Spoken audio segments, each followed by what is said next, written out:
PSL کی یہ رنگ برنگی شرٹس دکانوں میں سجنے کے لیے نہیں ہیں، اگلے چند ہفتوں تک یہ میدانوں میں نظر آنے والی ہیں، جنہیں کھلاڑی بھی پہنیں گے اور کھلاڑیوں کے حوصلے بڑھانے والے شائقین بھی۔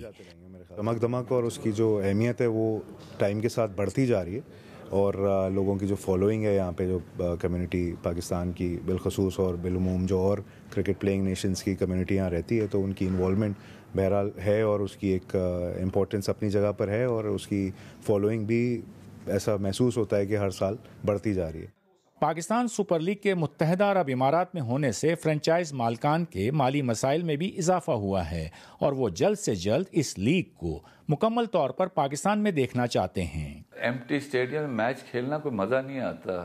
کے پی کہنے لگا مائی لاسٹ اننگز، جو میں کھیل رہا ہوں اپنی زندگی اور کراؤڈ ہی نہیں ہے، تو وہ جو کراؤڈ کے بغیر کھیلنا مزہ نہیں تھا۔ فرینچائز کی ارننگ بھی انہی ٹکٹ سے ایک بہت بڑا ہی فیکٹر ہے، تو فرینچائز بھی اسی سے پنپتی ہیں۔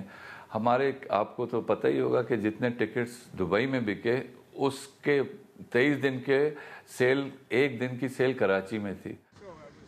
PSL کی سب سے اہم بات یہ ہے کہ اس نے پاکستانی کرکٹ ٹیم کو نیا ٹیلنٹ دیا ہے۔